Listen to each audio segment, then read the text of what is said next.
ലൂക്ക 2-ാം അധ്യായം. യേശുവിൻ്റെ ജനനം. അക്കാലത്ത് ലോകമാസകാലമുള്ള ജനങ്ങളുടെ പേര് എഴുതി ചേർക്കപ്പെടണം എന്ന് അഗസ്റ്റസ് സീസറിൽ നിന്ന് കൽപ്പന പുറപ്പെട്ടു. കിരേനിയോസ് സിറിയയിൽ ദേശാധിപതി ആയിരിക്കുമ്പോൾ ആദ്യത്തെ ഈ പേരെഴുത്ത് നടന്നു. പേരെഴുതിക്കാനായി ഓരോരുത്തരും താന്താങ്ങളുടെ നഗരത്തിലേക്ക് പോയി. ജോസഫ് ദാവീദിന്റെ കുടുംബത്തിലും വംശത്തിലും പെട്ടവനായിരുന്നതിനാൽ പേരെഴുതിക്കാനായി ഗലീലയിലെ പട്ടണമായ നസറത്തിൽ നിന്ന് യൂദയായിൽ ദാവീദിന്റെ പട്ടണമായ ബെത്ലഹേമിലേക്ക് ഗർഭിണിയായ ഭാര്യ മറിയത്തോടുകൂടെ പോയി. അവിടെയായിരിക്കുമ്പോൾ അവൾക്ക് പ്രസവ സമയമെടുത്തു.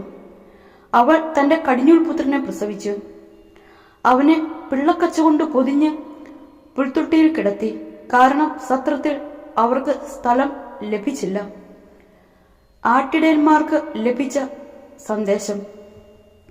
ആ പ്രദേശത്തെ വയലുകളിൽ ആടുകളെ രാത്രി കാത്തുകൊണ്ടിരുന്ന ഇടയന്മാർ ഉണ്ടായിരുന്നു.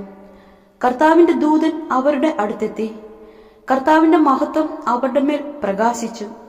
അവർ വളരെ ഭയപ്പെട്ടു. ദൂതൻ അവരോട് പറഞ്ഞു, ഭയപ്പെടേണ്ട, ഇതാ സകല ജനത്തിനും വേണ്ടിയുള്ള വലിയ സന്തോഷത്തിന്റെ സദ്വാർത്ത ഞാൻ നിങ്ങളെ അറിയിക്കുന്നു. ദാവീദിന്റെ പട്ടണത്തിൽ നിങ്ങൾക്കായി ഒരു രക്ഷകൻ, കർത്താവായ ക്രിസ്തു ഇന്ന് ജനിച്ചിരിക്കുന്നു. ഇതായിരിക്കും നിങ്ങൾക്ക് അടയാളം. പിള്ളക്കച്ചുകൊണ്ട് പൊതിഞ്ഞ് പുൽത്തൊട്ടിയിൽ കിടത്തിയിരിക്കുന്ന ഒരു ശിശുവിനെ നിങ്ങൾ കാണും. പെട്ടെന്ന് സ്വർഗീയ സൈന്യത്തിന്റെ ഒരു വ്യൂഹം ആ ദൂതനോടുകൂടെ പ്രത്യക്ഷപ്പെട്ട് ദൈവത്തെ സ്തുതിച്ചുകൊണ്ട് പറഞ്ഞു, അത്യുന്നതങ്ങളിൽ ദൈവത്തിന് മഹത്വം, ഭൂമിയിൽ ദൈവകൃപ ലഭിച്ചവർക്ക് സമാധാനം. ദൂതന്മാർ അവരെ വിട്ട് സ്വർഗത്തിലേക്ക് പോയപ്പോൾ ആട്ടിടയന്മാർ പരസ്പരം പറഞ്ഞു, നമുക്ക് ബെത്ലഹേം വരെ പോകാം. കർത്താവ് നമ്മെ അറിയിച്ച ഈ സംഭവം നമുക്ക് കാണാം.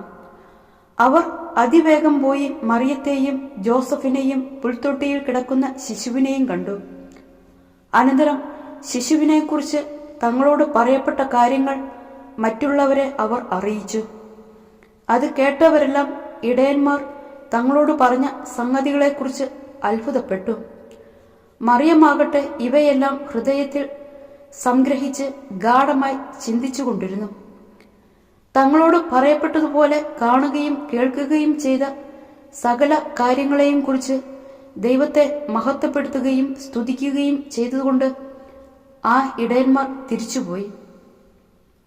പരിച്ഛേദനം, സമർപ്പണം. ശിശുവിന്റെ പരിച്ഛേദനത്തിനുള്ള 8-ാം ദിവസം ആയപ്പോൾ അവൻ ഗർഭത്തിൽ ഉരുവാകുന്നതിന് മുമ്പ് ദൂതൻ നിർദ്ദേശിച്ചിരുന്ന യേശു എന്ന പേര് അവന് നൽകി. മോശയുടെ നിയമമനുസരിച്ച് ശുദ്ധീകരണത്തിനുള്ള ദിവസങ്ങൾ പൂർത്തിയായപ്പോൾ അവർ അവനെ കർത്താവിന് സമർപ്പിക്കാൻ ജെറൂസലേമിലേക്ക് കൊണ്ടുപോയി. കടിഞ്ഞൂൽ പുത്രന്മാരൊക്കെയും കർത്താവിന്റെ പരിശുദ്ധൻ എന്ന് വിളിക്കപ്പെടണം എന്നും ഒരു ജോഡി ചെങ്ങാലികളെയോ 2 പ്രാവിൻ കുഞ്ഞുങ്ങളെയോ ബലിയർപ്പിക്കണം എന്നും കർത്താവിന്റെ നിയമത്തിൽ പറഞ്ഞിരിക്കുന്നതനുസരിച്ചാണ് അവർ അങ്ങനെ ചെയ്തത്. ശിമയോനും അന്നായും. ജെറൂസലേമിൽ ശിമയോൻ എന്നൊരുവൻ ജീവിച്ചിരുന്നു. അവൻ നീതിമാനും ദൈവഭക്തനും ഇസ്രായേലിന്റെ ആശ്വാസം പ്രതീക്ഷിച്ചിരുന്നവനും ആയിരുന്നു. പരിശുദ്ധാത്മാവ് അവന്റെ മേൽ ഉണ്ടായിരുന്നു. കർത്താവിന്റെ അഭിഷിക്തനെ കാണുന്നതുവരെ മരിക്കുകയില്ല എന്ന് പരിശുദ്ധാത്മാവ് അവന് വെളിപ്പെടുത്തിയിരുന്നു. പരിശുദ്ധാത്മാവിന്റെ പ്രേരണയാൽ അവൻ ദേവാലയത്തിലേക്ക് വന്നു. നിയമപ്രകാരമുള്ള അനുഷ്ഠാനങ്ങൾക്കായി ശിശുവായ യേശുവിനെ മാതാപിതാക്കന്മാർ ദേവാലയത്തിൽ കൊണ്ടുചെന്നു. ശിമയോൻ ശിശുവിനെ കയ്യിലെടുത്ത് ദൈവത്തെ സ്തുതിച്ചുകൊണ്ട് പറഞ്ഞു, കർത്താവെ, അവിടുത്തെ വാഗ്ദാനമനുസരിച്ച് ഇപ്പോൾ ഈ ദാസനെ സമാധാനത്തിൽ വിട്ടയക്കണമേ. എന്തെന്നാൽ സകല ജനതകൾക്കും വേണ്ടി അങ്ങ് ഒരുക്കിയിരിക്കുന്ന രക്ഷ എന്റെ കണ്ണുകൾ കണ്ടുകഴിഞ്ഞു. അത് വിജാതിയർക്ക് വെളിപാടിന്റെ പ്രകാശവും അവിടുത്തെ ജനമായ ഇസ്രായേലിന്റെ മഹിമയും ആണ്. അവനെക്കുറിച്ച് പറയപ്പെട്ടതെല്ലാം കേട്ട് അവന്റെ പിതാവും മാതാവും അത്ഭുതപ്പെട്ടു. ശിമയോൻ അവരെ അനുഗ്രഹിച്ചുകൊണ്ട് അവന്റെ അമ്മയായ മറിയത്തോട്, ഇവൻ ഇസ്രായേലിൽ പലരുടെയും വീഴ്ചയ്ക്കും ഉയർച്ചയ്ക്കും കാരണമാകും. ഇവൻ വിവാദ വിഷയമായ അടയാളവുമായിരിക്കും. അങ്ങനെ അനേകരുടെ ഹൃദയവിചാരങ്ങൾ വെളിപ്പെടും.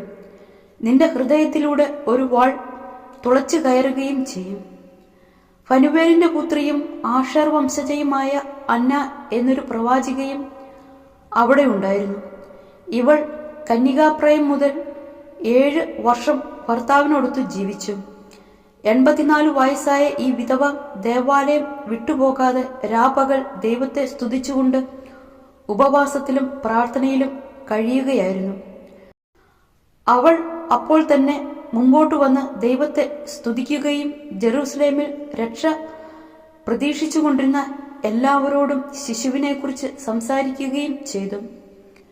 കർത്താവിന്റെ നിയമപ്രകാരം എല്ലാം നിവർത്തിച്ച ശേഷം അവർ സ്വനഗരമായ ഗലീലയിലെ നസ്രത്തിലേക്ക് മടങ്ങി. ശിശു വളർന്നു, ജ്ഞാനം നിറഞ്ഞു, ശക്തനായി. ദൈവത്തിന്റെ കൃപ അവന്റെ മേൽ ഉണ്ടായിരുന്നു. ബാലനായ യേശു ദേവാലയത്തിൽ. യേശുവിന്റെ മാതാപിതാക്കന്മാർ ആണ്ടുതോറും പെസഹ തിരുനാളിന് ജെറൂസലേമിൽ പോയിരുന്നു. അവന് 12 വയസ്സായപ്പോൾ പതിവനുസരിച്ച് അവർ തിരുനാളിന് പോയി. തിരുനാൾ കഴിഞ്ഞ് അവർ മടങ്ങിപ്പോന്നു. എന്നാൽ ബാലനായ യേശു ജെറൂസലേമിൽ തങ്ങി. മാതാപിതാക്കന്മാർ അത് അറിഞ്ഞില്ല.